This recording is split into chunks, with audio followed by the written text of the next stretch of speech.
মা বাপের কথাটা ভাববি না? না, মায়ের কথা ভাবার কি দরকার? আমার বুকের ভেতরটা যে একেবারে তুমড়ে মুচড়ে শেষ হয়ে যাচ্ছে। কাউকে বোঝাতে পারছি না আমার কষ্টটা, আমি কাউকে বোঝাতে পারছি না। তোর দাদা আমাকে ছেড়ে চলে গেল।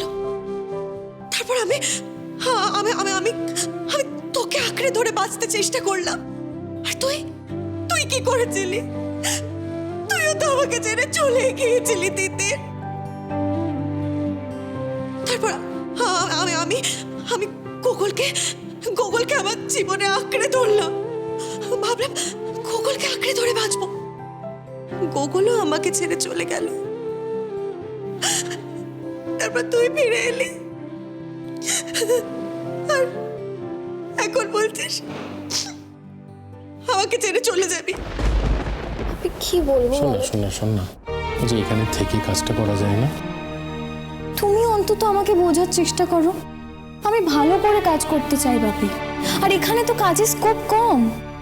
চিন্তা করছো কেন বাপি? কেন এত ভাবছো বলো তো? আমি তো চলে আসবো, কিছুদিন গেলেই আমি চলে আসবো। তিতির আমার কথা শোনো মা। আমি ভাবছি একটা সুন্দর ভালো ছেলে দেখে তোমার বিয়ে দেব। কি বিয়ে? মা, বিয়েটা ছেলে খেলা নয়। কেন তিতির? তোমার যদি গোগলের প্রতি মন পড়ে নাই থাকে, যেটা তুমি বলছো, তাহলে একটা বিয়ে করতে তোমার অসুবিধাটা কোথায়? কারোর প্রতি মন নেই বলে কি বিয়ে করতে হবে? তার কোনো মানে আছে মা? বিয়ে তো মানুষ নিজের জন্য করে, আর আমি তো বিয়ে করার কোনো কারণ খুঁজে পাচ্ছি না মা। শোনো মা, আমার যখন ইচ্ছে হবে আমি তখন বিয়ে করব। প্লিজ তুমি আমায় জোর করো না। তুমি একটা অচেনা অজানা ছেলের সঙ্গে সম্বন্ধ করে আমার বিয়ে দিয়ে দেবে, আমি তাকে জানবো না, চিনবো না, আমার আপনজন বানিয়ে তুলবো? না মা, এটা আমার পক্ষে সম্ভব না। দেখ মা, তুই তো নিজেও এতদিন কাউকে পছন্দ করিসনি, আর যে দুজনকে পছন্দ করলি সেই দুজনই তোকে দুঃখ দিয়ে তোকে ছেড়ে চলে গেল। তাই আর নিজের পছন্দে নয় মা, এবার আমাদের পছন্দে বিয়েটা কর মা। যাদের পছন্দ করেছে দুঃখ দিয়ে চলে গেছে, এসব কি বলছো কি তুমি? কি বলতে চাইছে তুমি বুঝতে পারছো না? কেন, তুমি কি সব কিছু ভুলে গেছো? প্রথম ছেলেটা আমাদের তিতিরকে কিভাবে ঠকিয়ে ওকে ছেড়ে চলে গেল, আর তারপর গোগলকে তো আমাদের তিতির মন দিয়ে প্রাণ দিয়ে ভালোবেসেছে। ওর ভালোবাসা দিয়ে একটু একটু করে ও যত্ন দিয়ে ওকে সুস্থ করে তুললো। গোগল তো প্রথমে তিতির করে অস্থির হয়ে উঠেছিল, যেই স্মৃতি মনে পড়ে গেল আবার তিতিরকেই ভুলে গেল, আবার তিতিরকেই ছেড়ে দিয়ে ওর বউয়ের হাত ধরে চলে গেল এ বাড়ি ছেড়ে। এই তো জীবন, এই তো ভালোবাসা, এটাই তো জগতের নিয়ম। আচ্ছা, ফুলঝুরি যে ওর জন্য এতদিন ধরে অপেক্ষা করেছিল, এত লড়াইয়ের পর ওরা দুজন একসাথে থাকার সিদ্ধান্ত নিয়েছিল, বিয়ে করে সংসার করেছিল, তার কিছুদিন পরে একটা অ্যাক্সিডেন্টে লালনের স্মৃতি হারিয়ে ফেলে। আচ্ছা মা, তুমি আমাকে বলো তো, তুমি কি চেয়েছিলে? তুমি কি এটাই চেয়েছিলে যে লালনের স্মৃতি যাতে না ফিরে আসে, ও আবার আমার সঙ্গে নতুন করে সংসার করে?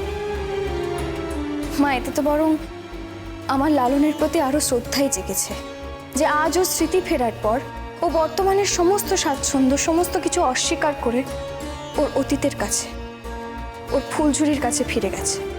আমার মেয়ের ক্ষতির বিনিময়ে ও এখন তো শ্রদ্ধা কুড়াচ্ছে তিতির। আমার কোনো ক্ষতি হয়নি মা, কেউ আমার কোনো ক্ষতি করেনি। তুমি চুপ করো, আমি তোমার মা তিতির, এই কথাটা মনে রেখো। তোমার কিসে ক্ষতি হচ্ছে, কিসে ভালো হচ্ছে আমি কি বুঝতে পারি না? মা হয়ে সন্তানের কষ্ট আমার চোখে পড়ে না? আমাকে কি অন্ধ মনে করেছো তুমি? আচ্ছা বেশ, তুমি থাকো না তোমার আলো নিয়ে। এই কথাগুলো ওর সামনে বারবার বলছো কেন? আমি তখন থেকে বারণ করছি, তুমি বুঝতে পারছো না? ওর তো আরো মন খারাপ হবে, আরো ডিপ্রেসড হয়ে যাবে। একটা কথা জেনে রেখো অদিতি, এই পৃথিবীতে যা চলে যাওয়ার থাকে না, তাকে কোনোভাবে আটকে রাখা যায় না। লালনকে চলে যেতেই হতো। ওকে আমরা কেউ আটকে রাখতে পারতাম না, তিতিরও পারত না। সেই জন্যই তিতির ওকে ছেড়ে দিয়েছে। জানো অদিতি, এই পৃথিবীতে না ছেড়ে দিয়ে ধরে রাখার একটা কৌশল আছে। যারা সেই কৌশলটা অবলম্বন করতে পারে কোনোদিন তাদের জীবন থেকে কিচ্ছু হারায় না। কি কি বললে তুমি? ছেড়ে দিয়ে ধরে রাখার কৌশল মানে? বুঝতে পারলে না? এই যে আমার মেয়েটা লালনকে একটা নতুন জগৎ সাজিয়ে দিল। লালনের যে স্মৃতি ফিরে এলো, কার জন্য? সবটা তো এই মেয়েটার জন্য। লালনকেও তার ভালোবাসার কাছে ফিরিয়ে দিল, ফুলঝুরির কাছে ফিরিয়ে দিল, ওর আত্মীয় স্বজন কাছের মানুষদের কাছে ফিরিয়ে দিল। সব থেকে বড় কথা, লালনের জীবনে গান ফিরে এলো। কার জন্য অদিতি? এই আমাদের তিতিরের জন্য তো। লালনকে আমি যতটুকু চিনি, ও সারা জীবন কৃতজ্ঞ থাকবে তিতিরের কাছে। আর তুমি দেখে নিও, এই কৃতজ্ঞতার বশে সারা জীবন ও তিতিরের কাছে ফিরে ফিরে আসবেই। ফিরে আসতেও বাধ্য, না এসে ওর উপায় নেই। মাঝে মাঝে না এই কৃতজ্ঞতা শব্দটা খুব কষ্টের লাগে আমার। লালনের ক্ষেত্রেও সেটাই।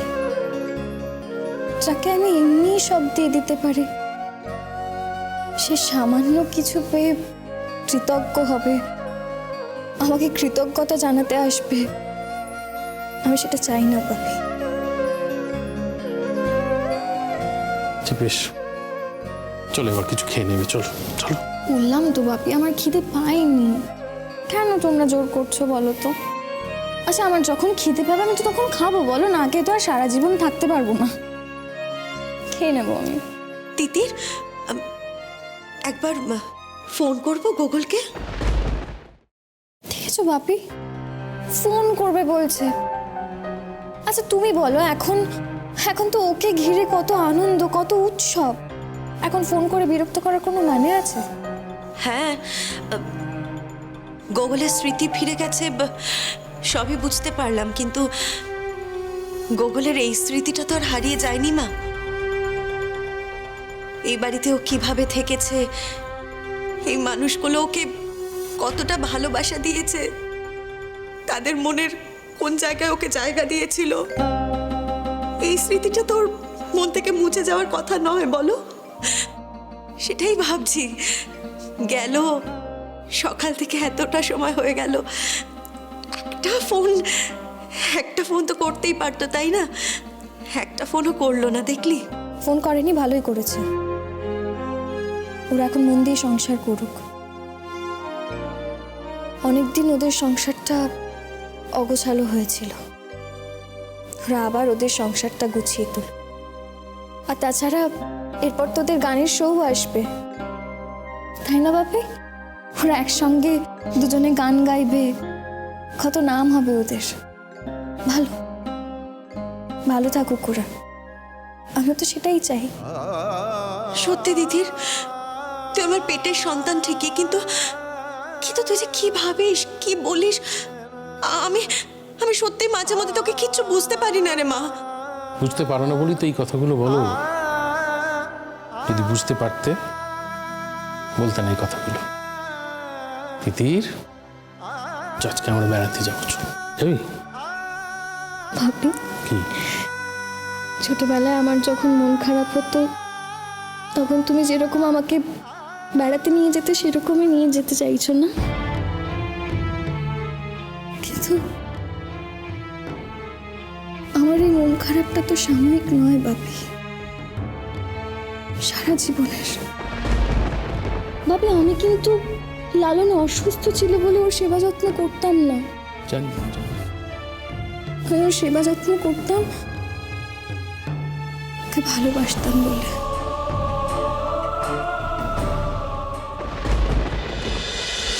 মন